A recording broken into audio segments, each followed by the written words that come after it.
கர்த்தர் ஒரு காரியத்தை உங்களுக்கு சொல்கிறார். நீங்கள் தேவனை நோக்கி நீங்கள் அமர்ந்திருக்கும்போது நீங்கள் நம்புகிற காரியம் அவரால் வருகிறது. அதாவது எல்லாருடைய மனதிலும் எல்லாருடைய உள்ளத்திலும் அமர்ந்திருக்கிற ஒரு சூழ்நிலை நாம் ஏற்படுத்தி கொள்ள வேண்டும். அப்படி என்றால் வேதம் சொல்கிறது, தேவனை நோக்கி அமர்ந்திரு. எல்லாம் சொல்லுங்கள், தேவனை நோக்கி அமர்ந்திருப்பேன். நான் எந்த காரியத்தை நம்பி இருக்கிறேனோ அந்த காரியம் என்னை தேடி வரும். அல்லேலூயா. ஜெபம் என்பது வேறு, துதி என்பது வேறு, ஆராதனை என்பது வேறு, அமர்ந்திருப்பது என்பது வேறு, தியானிப்பது என்பது வேறு. பார்த்துக்கொள்ளுங்க. ஆனால் நான் தியானிக்கலே எனக்குள்ளே அக்கினி மூண்டது. அதாவது எப்படின்னா, நான் வேதத்தை தியானித்து கொண்டு இருக்கும்போது எனக்குள்ளே அக்கினி மூண்டது என்று வேதம் சொல்லுகிறது. அல்லேலூயா. வேத வசனங்களை நீங்கள் யோசிக்கும் போது, வேத வசனங்களை தியானிக்கும் போது, வேத வசனங்களை அசைப்படும் போது உங்களுக்கு உள்ளேயே ஒரு அக்கினி எழும்புறதை நீங்கள் பார்க்க முடியும். எத்தனையோ காரியங்கள் வருமா வராதா அப்படிங்கிறத யோசிக்கிறோம். எத்தனையோ காரியங்கள் வர்ற மாதிரி தெரியல, கிடைக்கிற மாதிரி தெரியல அப்படின்னு சொல்கிறோம். ஆனால் நல்லா தெரிஞ்சு கொள்ளுங்க, நீங்கள் அமர்ந்திருக்க வேண்டும். நீங்கள் என்ன செய்ய வேண்டுமா? அமர்ந்திருக்க வேண்டும். நம்ம ஓடி ஓடி சம்பாதிக்கிறதுக்கு என்னென்னமோ பண்ணுறோம், இது பண்ணுறோம், அந்த லோனுக்கு அலையிறேன், இந்த லோனுக்கு அலையிறான், அவனை பார்க்குறான், இவனை பார்க்குறான், இந்த கையெழுத்துக்கு அலையிறான், அந்த கையெழுத்து அலையிறான், ரேஷன் கடைக்கு போகிறோம், ஆஸ்பத்திரிக்கு போகிறோம், ஒரு டாக்டரை பார்க்குறதுக்கு டோக்கன் வாங்குகிறோம், அந்த டோக்கனை வாங்கிட்டு 1 ஹவர் உட்காந்துருக்குறோம். அப்புறம் அதுக்கப்புறம் அவட்ட ட்ரீட்மெண்ட்டுக்கு போகிறோம், அவட்ட ஒரு 1000 ரூபா பீஸை கொடுத்துப்புட்டு 1 மணி நேரம் உட்காந்துருந்து பீஸை கொடுத்துப்புட்டு என்ன செய்கிறோம்? வர்றோம். ஆமாவா இல்லையா? ஆமாவா இல்லையா? நான் என்ன சொல்கிறேன்னு கேட்டிங்கன்னா, அதுக்கெல்லாம் போய் என்ன செய்கிறோம்? நேரத்தை வீண் பண்ணுறோம், செலவு பண்ணுறோம். தப்பு என்று சொல்லவில்லை. அதற்கு முன்னால் உங்களுடைய ஆவி, உங்கள் ஆத்துமா, உங்கள் சரீரத்தை தேவனுக்கு அர்ப்பணித்து ஒரு அமர்ந்திருக்கிற ஒரு சூழ்நிலைக்கு நீங்கள் வர வேண்டும். அமர்ந்திருக்கிற சூழ்நிலைக்கு என்ன செய்யணும்? வரணும். பார்த்துக்கொள்ளுங்கள்.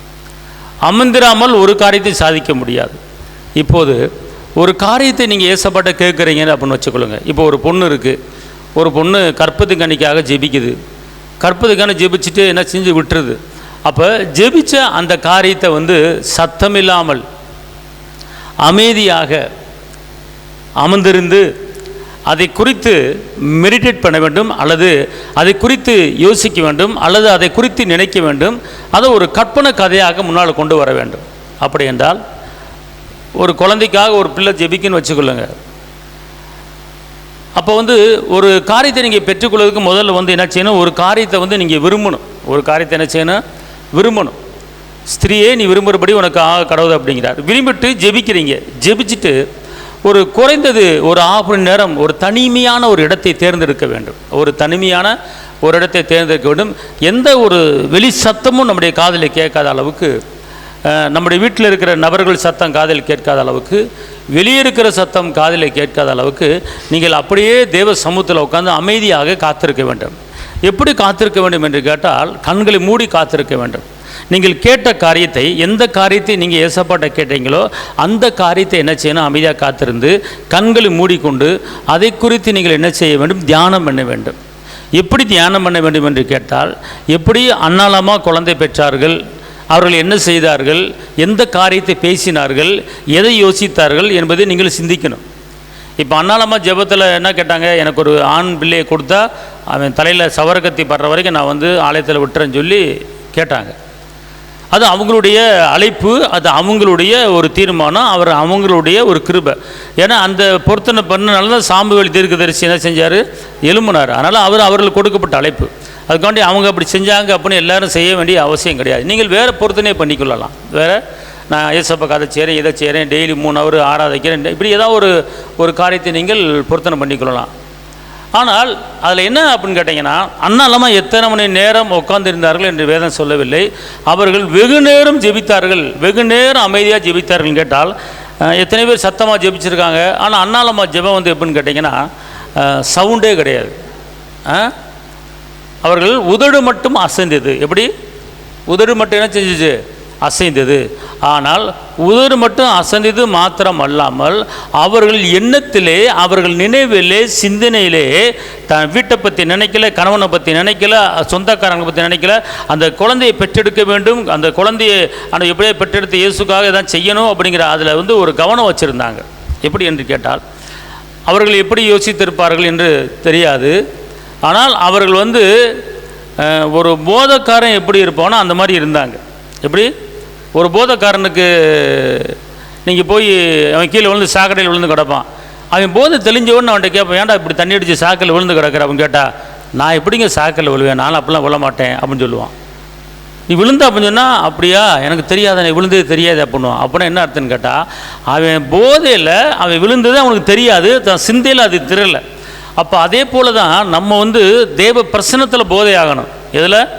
தேவ கிருபையில் போதையாகணும். அவரும் நம்மளும் ஒன்றாக இணைந்து மெய் மறந்து அந்த காரியத்தை அப்படியே கண்ணு முன்னால் கொண்டு வந்து என்ன செய்யணும், அதை ஏசப்பட்ட என்ன செய்யணும், இந்த காரியத்தை சொல்லணும். சொல்லிவிட்டு நீங்கள் என்ன செய்யணும், அது தியானம் பண்ணணும். அந்த தியானம் என்பது குறைந்தது ஒரு அரை மணி நேரமாவது இருக்கணும். இதே மாதிரி ஒரு கடன் பிரச்சனைக்கோ அல்லது திருமண காரியத்துக்கோ அல்லது கற்பது கணிக்கோ எந்த காரியமாக இருந்தாலும் நீங்கள் வந்து ஜெப குறிப்பை செய்து விட்டு நீங்கள் என்ன செய்யணும், அது தியானம் பண்ணணும். பார்த்துக்கொள்ளுங்க. எப்படி என்று கேட்டால், இப்போது ஒரு பொண்ணு இருக்குதுன்னு வச்சுக்கொள்ளுங்க. அந்த பொண்ணுக்கு வயசு 24, அது குழந்தைக்கு ஜெபிக்குது. அப்போ அது குழந்தை கிடைக்கல. அப்போ என்ன செய்யணும் கேட்டால், ஜெபிச்சுட்டு என்ன செய்யணும், அதை வந்து கண்ணை மூடிட்டு அது வந்து குழந்தைய வச்சுருக்கிறவங்க 8 மாதம் வயிறு எப்படி இருக்கும் அதே மாதிரி தன்னை வந்து என்ன செய்யணும் நினைக்கணும். அதே மாதிரி தன்னை நினைக்கணும். நினச்சிட்டு அதே மாதிரி அப்போ வந்து எல்லோரும் வந்து இந்த வளகாப்புக்கு இது வைப்பாங்களே, என்னமோ வைப்பாங்க, அந்த வலையெல்லாம் போடுவாங்க, அது ஒரு ஃபங்க்ஷன் மாதிரி வைப்பாங்க தெரியுமா, அந்த ஃபங்க்ஷனை முன்னாடி கொண்டு வந்து அதை அப்படியே கண்ணை மூடிக்கிட்டு, அப்போ வளகாப்பில் எல்லோரும் வளையல் போடுறாங்க, எல்லோரும் வந்து பார்க்குறாங்க, எல்லோரும் கையில் வந்து ஒரு கிஃப்ட்டு கொடுக்குறாங்க. அப்பா நமக்கு நன்றி ஆண்டவரே அப்படின்னு சொல்லி அதை ஒரு கற்பனை பண்ணிவிட்டு டக்குன்னு ஒரு 10 மாதம் ஆனால் வயிற்று வலிந்தோன்னே அவங்க அம்மா வந்துடுறாங்க, கூட்டிகிட்டு போகிறாங்க, ரிலேஷன் வர்றாங்க, பார்க்குறாங்க. அப்போ கடைசியில் நீங்கள் ஒரு ஆஸ்பத்திரிக்கு போகிற மாதிரியும், அந்த ஆஸ்பத்திரியில் வந்து குழந்தைய பெற்றெடுக்கிற மாதிரியும், அந்த குழந்தைய கையில் வச்சுருக்கிற மாதிரியும் நீங்கள் அப்படியே அது விரிவாக்கம் பண்ணி ஒரு 1/2 hour அதை வந்து என்ன செய்யணும், தியானம் பண்ணணும். நீங்கள் தியானம் பண்ணும்போது அது அப்படியே உங்களுக்கு என்ன செஞ்சிடும், அது உங்களுக்கு என்ன செஞ்சிடும், நடந்துடும். அதான் தியானம் பண்ணுவதுக்கு உண்டான ஒரு காரியம் பார்த்துக்கொள்ளுது. நீங்கள் ஒரு காரியத்தை குறித்து ஜெபம் பண்ணிங்கன்னா, ஜெபம் பண்ணும்போது அதை வந்து நீங்கள் தியானம் பண்ணணும். ஜெபம் பண்ணிவிட்டு நீங்கள் விட்டுறீங்க. இப்போ உடனே ஒரு காரியத்தை நீங்கள் சாதிக்கணும், உடனே ஒரு காரியத்தை நீங்கள் பெற்றுக்கொள்ள வேண்டும் என்று கேட்டால், நீங்கள் வந்து ஒரு அமைதி நேரம், நீ தேவனை நோக்கி நீ அமர்ந்துரு, நம்புகிற காரியம் வருகிறது. அப்போ நான் அமர்ந்திருக்க சொல்கிறார். ஜெபம் பண்ணி முடிச்சா டக்கு டக்குன்னு ஓடு அப்படின்னு அர்த்தம் கிடையாது. நீங்கள் தனியாக வீட்டில் இருக்கும்போது அதுக்கு ஒரு நேரத்தை ஒதுக்கி, அதுக்கு ஒரு சமயத்தை ஒதுக்கி நீங்கள் உட்காந்து ஜெபிச்சுட்டு உங்கள் பிள்ளைகளுக்காக ஜெபிக்கலாம், உங்களுடைய மகளுக்கு ஜெபிக்கலாம், மகனுக்கு ஜெபிக்கலாம், அல்லது உங்களுடைய கணவருக்கு ஜெபிக்கலாம். அந்த ஜெப குறிப்பை வந்து ஒரு பாயிண்ட் எடுத்துக்கொள்ளணும். ஏன்னா ஒரு நிரந்தரமான வருமானத்துக்கு ஜெபிக்கலாம், அல்லது கடன் அடைவதற்கு நீங்கள் என்ன செய்யலாம், ஜெபிக்கலாம். கடன் அடைவதற்கு ஜெபிக்கலாம். அந்த கடனை எப்படி அடைப்பது, அந்த கடனை அடைப்பதுக்கு உண்டான சோர்ஸ் என்ன, அதுக்குண்டான வழி என்ன, அதை நீங்கள் யோசிக்கணும், அதை சிந்திக்கணும். அதை எந்த நபர் மூலமாக அடைக்கணும். காற்று வராது, மழை வராது, பள்ளங்களை நிரப்பேன்னு சொன்னீங்களே, ஒரு விதவிக்கு எண்ணெய் விட்டு கடன் அடைக்க உதவி செஞ்சீங்களே, மீன் வாயில் பணத்தை வர வச்சு வரி கட்டுறதுக்கு உதவி செஞ்சீங்களே. அப்போ இப்படிப்பட்ட காரியங்கள்லாம் செஞ்சு நீங்கள் எனக்கு ஏதாவது ஒரு காரியம் செய்ய மாட்டீங்களா, எனக்கு ஒரு அற்புதம் செய்ய மாட்டீங்களா அப்படின்னு வாயில் அப்படி முணங்கிக்கிட்டே தனிப்பட்ட முறையில் கதவு போட்டிக்கிட்டு உட்காந்து இணைச்சலாம். உட்காந்துக்கிட்டு என்ன செய்யணும், அது ஒரு தியானம் பண்ணணும். ஆனால் தியானம் பண்ணும்போது சிந்தையை ஒருநிலைப்படுத்தணும், மனதை ஒருநிலைப்படுத்தணும். அடுப்பில் பால் இருக்குது, டீ இருக்குது அப்படின்னு சொல்லிட்டுலாம் இருக்கக்கூடாது. அடுப்பில் ஆஃப் பண்ணிவிட்டு அடுப்பை பூட்டிட்டு வந்துடணும். தனியாக உட்காந்து நீங்கள் நினச்சினா இந்த மாதிரி தியானம் ஒரு 1/2 hour பண்ணி பாருங்களேன். அப்படி பண்ணி முடிச்சோன்னே உங்கள் இருதயமும் அந்த சம்பவமும் தேவனும் ஒன்றாயிருவாங்க. உங்கள் இருதயமும் அந்த சம்பவமும் தேவன் என்ன செஞ்சிருவாங்க, ஒன்றாயிருவாங்க. அதான் தானியேலை பார்த்து மிகாவேல் சொல்கிறாரு, நீ வேண்டுதல் செய்யப்பட்ட போதே உன் காரியம் என்ன செய்யுது, உன் வேண்டுதல் கேட்கப்பட்டது. நீ ஜெபத்தில் உட்கார்ந்த உடனேயே உன் வேண்டுதல் கேட்கப்பட்டதுன்னு சொல்லி தானியேலை பார்த்து அந்த மிகாவேல் தூதர் வந்து சொல்கிறார். புரியுதுங்களா? அப்போ அதே போல் பார்த்துக்கொள்ளுங்க, தேவன் வந்து எப்போ வந்து நம்மளை பார்த்து நம்முடைய ஜெபத்தை விரும்புகிறார் அப்படின்னு கேட்டிங்கன்னா, இப்போ நல்லா தெரிஞ்சுக்கொள்ளுங்க, அதிகாலை தேடுகிறவன் என்னை கண்டடைவான்னு சொல்லப்பட்டிருக்கிறது. எத்தனையோ இரவு நல்லா தூங்குகிறோம், எத்தனையோ இரவு நம்ம நல்லா படுக்கிறோம். ஆனால் இந்த காலை வேளையில் என்னை தேடுகிறவன் கண்டடைவான்னு சொல்லப்பட்டிருக்கு. அதிகாலை தேடுகிறவன் என்னை கண்டடைவான். இதை நீங்கள் சாதாரண பைபிளை நீங்கள் படிச்சுட்டு போயிடுறீங்க, சாதாரணமாக பார்த்துட்டு போயிடுறீங்க. ஆனால் ஒரு வானத்தையும் பூமியும் உண்டாக்கின சர்வ வல்லவர், சர்வ லோகத்தையும் படைத்தவர், சந்திரனை படைத்தவர், சூரியனை படைத்தவர், நட்சத்திரங்களை படைத்தவர், தாவரங்களை படைத்தவர், உணவுகளை படைத்தவர், மலைகளை படைத்தவர், மலையிலிருந்து விழும் அருவிகளை படைத்தவர், எத்தனை ஜீவராசிகள், அத்தனை உலகத்தில் இருக்கிற அத்தனை பேர்த்தையும் படைத்த அந்த தெய்வம் நான் தத்ரூபா முன்னால் வந்து நிற்கிறேன் அப்படிங்கிறார். என்னை நீ காண விரும்புறியா, என்னை பார்க்க விரும்புறியா கேட்குறாரு நம்மளை பார்த்து. அப்போனா அதிகாலையில் தேடுகிறவன் என்னை கண்டடைவான். அப்போனா இந்த கால வேலை என்பது இரவு ஒரு 12 மணி ஆயிடுச்சுன்னா அந்த அடுத்த நாள் பிறக்குது பார்த்துக்கொள்ளுங்க. ஒரு அந்த டைமை பார்த்து என்றைக்கோ ஒரு நாள் நீங்கள் டெய்லி அப்படி இருங்கன்னு சொல்லவில்லை. என்றைக்கோ ஒரு நாள் உங்களுக்கு கழுத்து கத்தி வந்துச்சு, ஒரு பிரச்சனை, உங்கள் ஜெபத்துக்கு உடனே பதில் கிடைக்கணும், எனக்கு இன்னும் ஒரு வாரத்துக்குள்ளே இந்த ஜெபத்துக்கு பதில் கிடைக்கணும், இன்னும் ஒரு வாரத்தில் இந்த காரியம் எனக்கு நடந்தாகணும் அப்படிங்கிற ஒரு எண்ணத்தில் ஒரு நினைவில் நீங்கள் வந்தீங்கன்னா நீங்கள் ஒரு இரவில் ஒதுக்குற தப்பு கிடையாது. ஒரு 12 to 1 அல்லது 12 to 2 ஒதுக்குற தப்பு கிடையாது. ஒதுக்கி உட்காந்து நல்லா ஜெபிச்சுட்டு நீங்கள் தியானம் பண்ணணும்னு பார்த்துக்கொள்ளுங்க. தியானம் பண்ணும்போது அந்த காரியம் உங்களுக்கு என்ன செய்யும், அது கிடைக்கும். ஜெபத்தில் அமர்ந்திருக்கணும். தேவனை நோக்கி நீங்கள் அமர்ந்திருக்கும் போது நம்புகிற காரியம் அவராலே வருகிறது. ஹல்லேலூயா சொல்லுங்கள் பார்ப்போம். ஹல்லேலூயா. அப்போ நீங்கள் நம்பணும் வந்து நம்பணும் அப்போ என்ன செய்யணும் கேட்டிங்கன்னா, அந்த தியானம் பண்ணி முடிச்சு நம்பிக்கையினால் நீ வாழ்வு பெறுவாய், நண்பனே நீ பயப்படாதே, பயம் வேண்டாம், திகில் வேண்டாம், படைத்தவர் உன்னை நடத்தி செல்வார். அப்போ நம்பிக்கை பண்ணு அப்படிங்கிற ஒரு நம்பிக்கையான ஒரு பாடல் என்ன செய்யணும் பாருங்க. நம்புகிறேன் நம்புகிறேன் நம்பத்தக்க தகப்பனே அப்படிங்கிற அந்த பாடலை பாடும்போது ஒரு இதை முடிச்சிட்டிங்கன்னு வச்சுக்கோங்களேன். இந்த ஜெபம் பண்ணிவிட்டு, அதாவது துதிச்சுட்டு ஸ்தோத்திரிச்சிட்டு ஜெபம் பண்ணிவிட்டு இந்த 1/2 hour தியானம் பண்ணிவிட்டு அதுக்கப்புறம் பார்த்தீங்கன்னா உங்களோட இருதயம் பார்த்துக்கொள்ளுங்க, ஒரு பூ போல் இருக்குது. ஒரு பாரத்தை நீங்கள் பார்க்க முடியாது, ஒரு வெயிட்டை உங்கள் உடம்புல ஒரு வெயிட்டை நீங்கள் பார்க்க முடியாது. அப்படியே லேசாக என்ன செய்வீங்க, நடப்பீங்க, லேசாக வரீங்க, ஒரு பூ போல் பறக்கிற மாதிரி ஒரு ஃபீலிங் அப்போ உண்டாயிரும் பாருங்க. அந்த மாதிரி ஒரு ஃபீலிங் உண்டாயிருச்சுன்னா எண்ணி 3 நாளில் நீங்கள் கேட்ட காரியம் எவ்வளோ பெரிதாக இருந்தாலும் அந்த காரியம் உங்கள் தேவைகள் எல்லாம் என்ன செய்யப்படும், சந்திக்கப்படும். ஆமென் சொல்லுங்கள். ஹல்லேலூயா. சத்தமாக சொல்லுங்கள். ஹல்லேலூயா. இதான் ஒரு காரியத்தை குறித்து வருஷ கணக்காக போட்டு இழுத்துக்கிட்டு இருக்கக்கூடாது. ஒரு காரியத்தை குறித்து மாதக்கணக்கு இழுத்துக்கிட்டு இருக்கக்கூடாது.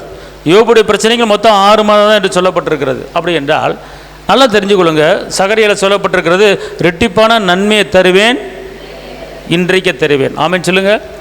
அப்போனா அந்த ரெட்டிப்பான ஒரு நன்மை இல்லை, ரெட்டிப்பான நன்மையை தருவேன், இன்றைக்கே தருவேன் அப்படிங்கிற அப்போ அந்த வசனத்தை எங்கே தூக்கி போகிறது? அப்போ நீங்கள் ஜெபிச்ச உடனே பதில் நீங்கள் என்ன செய்யணும், பெற்றுக்கொள்ள வேண்டும். ஆமென். அல்லேலூயா. அல்லேலூயா. அதனால் ஜெபத்தை கேட்டீரையா, ஜெயத்தை தந்தீரையா, ஜெபத்தை கேட்டீரையா, ஜெயத்தை தந்தீரையா, நாதனே உம் நிழலில் நாள்தோறும் வாழ்வேனையா. இயேசு நாதனே உங்க நிழல்ல நான் நாள்தோறும் வாழ்வேனையா. கோடி கோடி நன்றி டாடி, கோடி கோடி நன்றி டாடி. அப்போ இந்த பாட்டு பாடும்போது தியானம் பண்ணி பாடணும்.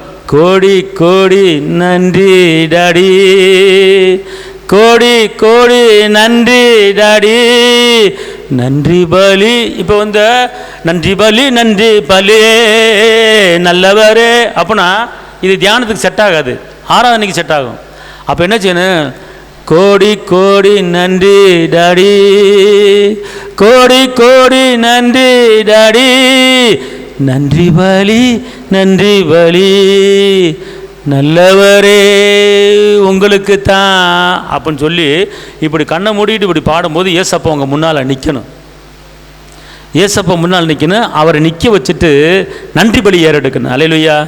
நன்றி நன்றி என்று, நன்றி நன்றி என்று நாள்தோறும் துதிப்பே, இயேசுநாதா உம்மை துதிப்பே, நன்றி நன்றி என்று, நன்றி நன்றி என்று நாள் முழுதும் துதிப்பே, இயேசுநாதா உம்மை துதிப்பே.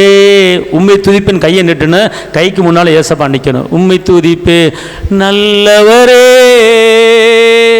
வல்லவரே, நல்லவரே வல்லவரே, காண்பவரே, என்னை காப்பவரே, ஏசப்பா காண்பவரே, என்னை காப்பவரே, சகாயரே, தயாபரரே, சகாயரே, தயாவரரே, சிநேகிதரே, என் சிருஷ்டிகரே, என் சிநேகிதரே, என்னை சிருஷ்டித்தவரே, நன்றி நன்றி என்று, நன்றி நன்றி என்று நாள் முழுதும் துதிப்பேன். இயேசுநாதா உம்மை துதிப்பே. மீட்டவரே, இரட்சகரே, என்னை மீட்டவரே, என் இரட்சகரே, என்னை காண்பவரே, என் ஜெபத்துக்கு பதில் தருபவரே, என்னை காண்பவரே, என் ஜெபத்துக்கு பதில் தருபவரே, மீனுவாயில பணத்தை வர வச்சவரே, இப்படியாக எனக்கு ஒரு அற்புதம் செய்யுங்கப்பா. என்னையை உற்பத்தி பண்ணி விற்க வைத்து கடனை அடைக்க உதவி செய்தீரே. என்னையை விற்று கடனை அடைக்க உதவி செய்தீரே, எனக்கும் செய்யுங்கப்பா. இத்தனை லட்சத்தில் நான் இருக்கிறேன், எத்தனை லட்சமானாலும் நீங்க முடிக்க முடியும்பா. உங்க மேல இந்த பாரத்தை வைக்கிறே. நீங்க சொன்னீங்களே, நான் உன்னை விசாரிக்கிறபடியால் ஓம் பிரச்சனைய என்கிட்ட கொடுத்துரு. நீங்க சொன்னீங்க, கேட்கிற யாரா இருந்தாலும் நான் தருவேன், நான் தருவேன், கொடுங்கள் என். இப்படியாக நீங்கள் என்ன செய்யணும், அப்படியே நீங்கள் அப்படியே மனதில் அப்படியே கொண்டு வந்து கண்ணை திறந்துடக்கூடாது.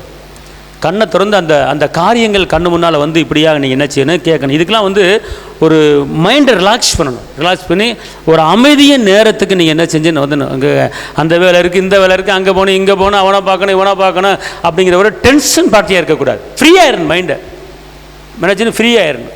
ஃப்ரீ ஆகிட்டு ஒரு அமைதியான ஒரு நேரத்தை நீங்கள் ஏற்படும் போது, நான் இப்போ சொல்லிக் கொடுத்த மாதிரி நீங்கள் பண்ணிங்கன்னா உங்கள் காரியம் 3 நாளுக்குள்ளே கிடைக்கலனா என்னைய வந்து என்னான்னு கேளுங்க.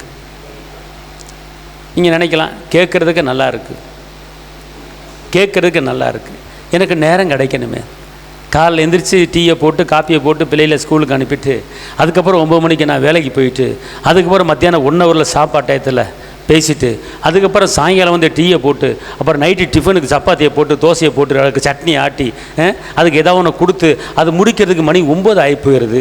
அதுக்கப்புறம் நான் ஜெபிக்க நினச்சி முழங்கால் போடுறேன், அப்படியே கொட்டாய் வருது, தூக்கம் வருது, அப்படியே படுத்துறேன். இதுதான் என் வாழ்க்கையாக இருக்கிறது, இதுதான் ரொட்டீனாக போய் கொண்டிருக்கிறது. எப்படி அமைதி நேரத்துக்கு நான் வருவது? எப்படி நீங்கள் சொல்கிற கணக்கெல்லாம் பார்த்தா, பாடுற பாட்டை பார்த்தா எப்படி 1 ஹவருக்கு மேலே ஆகும் போல தெரியுது. இது எப்படி சாத்தியமாகும்? அது சாத்தியமாகாது. இருந்தாலும் ஒரு நாள் ட்ரை பண்ணுறேன், முடிவு எடுப்போம் அப்படின்னு சொல்லி ஏதாவது இப்போ யாராச்சும் இப்போ நான் சொன்ன மாதிரி நான் செய்ய போகிறேன்னு சொல்லி ஒரு முடிவு எடுத்தால் கையை தூக்கி பார்ப்போம்.